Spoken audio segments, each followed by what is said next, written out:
Okay, we're in a bit of a situation now, aren't we?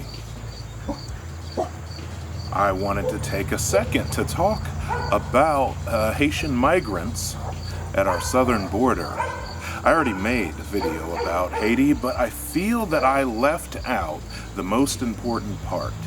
The most important part being the full extent of the responsibility and the role that the United States played in Haiti's current predicament. If you've been keeping up on the topic, you would know that Haiti was a former slave settler colony of the French, and after their violent and successful slave revolt, they became the first nation in the world to fully abolish slavery. They literally fought off troops that served under the legendary General Napoleon. The defeat was so great that he pulled all of his colonies from what would become the United States, from North America, sold them all off. He wanted nothing more to do with it. You understand that the Haitian slave revolt was such a huge deal that it literally led to the creation of fugitive slave laws in the United States and abroad, just because they were afraid that the chattel slaves they were keeping on plantations would be inspired. Which is true, it did inspire slave revolts. But while it is also common knowledge that the French then levied a debt against the Haitian people, a debt that was owed to them because they claimed they had lost profits and revenue due to losing the human beings that they used to own as property. What's often left out of that story is how the U.S. enforced that debt. It was United States banks that held the loan that Haiti had to pay back. Basically, the United States acted as a middleman, paying cash to France and then enforcing the loan against Haiti. On multiple occasions during this period, Haiti was literally occupied by United States troops just to make sure that they did not have any other uprising against this debt that was being leveled against them by the settler colonies to their north and overseas.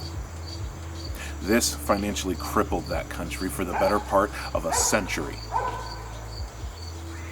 It was the United States that kept them from building up their own economy due to tariffs and due to trade sanctions and due to basically choking out any and all other trade partners in the world, making themselves the sole purchaser of Haitian goods. It was the United States that used the force of their military to do this. And this poverty that was imposed by force on the Haitian people is now why so many Haitian people are forced to live clustered in cities that sit on fault lines in poorly built homes. And it is why now, in the wake of corruption and destruction, they are trying to come here seeking a better life. The problem with that is now we have a president who claimed he was going to go against the racist immigration policies of the previous president. And he's failed to do that. We've had some very troubling imagery of Border Patrol agents on horseback, waving lassos and whips at fleeing Haitian migrants.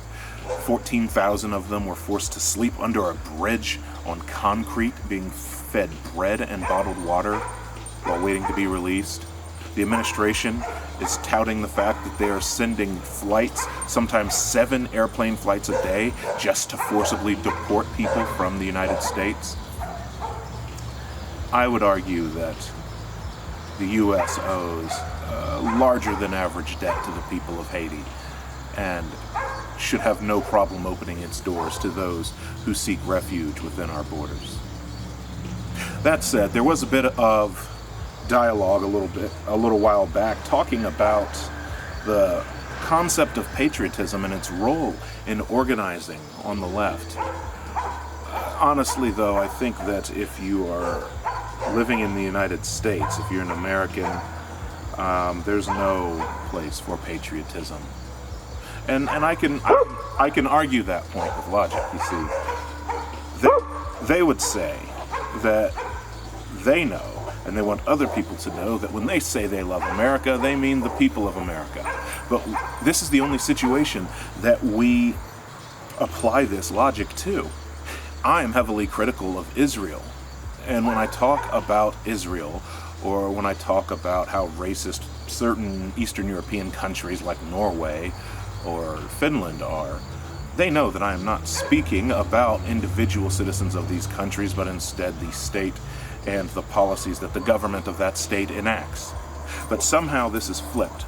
Now, when we're talking about pride in America, loving America, we're talking about the people all of a sudden, not the government. That seems a bit inconsistent, if you ask me. The bigger problem that I have with this is that we're an imperialist power. The United States is an imperialist nation. There are 800 that we know of, 800 United States military bases dotting the globe. We've basically had our hand in almost every South American nation. We've played a huge role in the destruction and colonization of large portions of the African continent. We have a whole nasty, ugly history in the genocide of the indigenous people of the United States.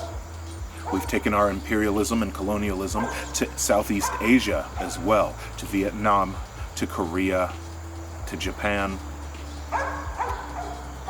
We don't have a whole lot to say that we're happy about when we look at the stars and stripes. When we say we love America, I'm inclined to ask what part. The overwhelming percentage of inmates that we have in jail, 22% of the population is in jail. Is that something that we love?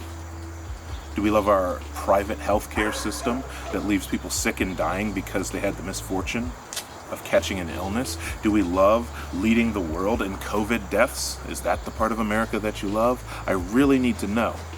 So when you say that you want to tell people you love America to win them over to your side, I don't want to win people over in that fashion, because then that gives a pass to the very ugly parts of America that we shouldn't love. Saying, hey, America's not so bad, now come on over and be a communist. No, that doesn't make sense. America is terrible, which is why you should be a communist, or in my case, an anarchist.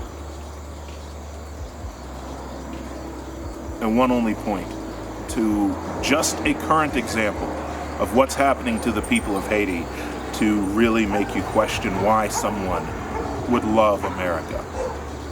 And it's not just Haiti. Look at South America right now. We're still trying to institute coups in South American countries. We're occupying Yemen, blowing up citizens every single day. We're responsible for hundreds of thousands of people dead in Afghanistan and couldn't even handle withdrawing from that country and rescuing our allies who helped us. We probably killed 500,000 people in Iraq. No reparations for any of those countries. We can't even give reparations or restorative justice to black Americans living within our borders, who were born here and still living under the legacy of chattel slavery and Jim Crow. And you expect me to buy into your love for America and not be suspect? What is there to love? What do you love about America that needs to be unchanged? As far as I'm concerned, a lot of America's problems are baked into the foundation. There's nothing to love, only things to improve.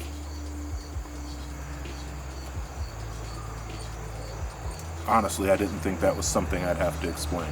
Anyway, that's my thoughts on some discourse. In the description, there's going to be some links available for you to help the people of Haiti, and some links available for you to help both asylum seekers and refugees from Afghanistan as well. So do what you can to help. Thank you for watching. If you enjoy the channel, feel free to check out my Patreon. Make sure you click like and subscribe and all that stuff. All right, bye.